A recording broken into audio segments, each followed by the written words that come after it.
بسم الله الرحمن الرحيم പരമകാരുണികനും കരുണാനിധിയുമായ അല്ലാഹുവിന്റെ നാമത്തിൽ.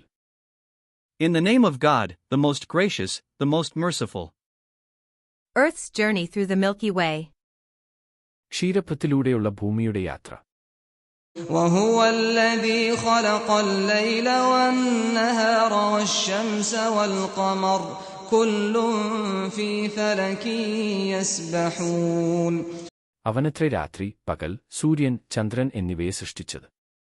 അവയെല്ലാം ഓരോ ഭ്രമണപഥത്തിൽ നീന്തിക്കൊണ്ടേയിരിക്കുന്നു.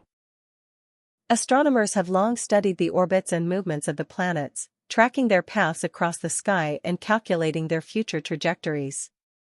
Stated in the 7th century by the Quran and has been proven now in 20th century. ഗ്രഹങ്ങളുടെ ഭ്രമണപഥങ്ങളും ചലനങ്ങളും ജ്യോതിശാസ്ത്രജ്ഞർ വളരെക്കാലമായി പഠിച്ചിട്ടുണ്ട്.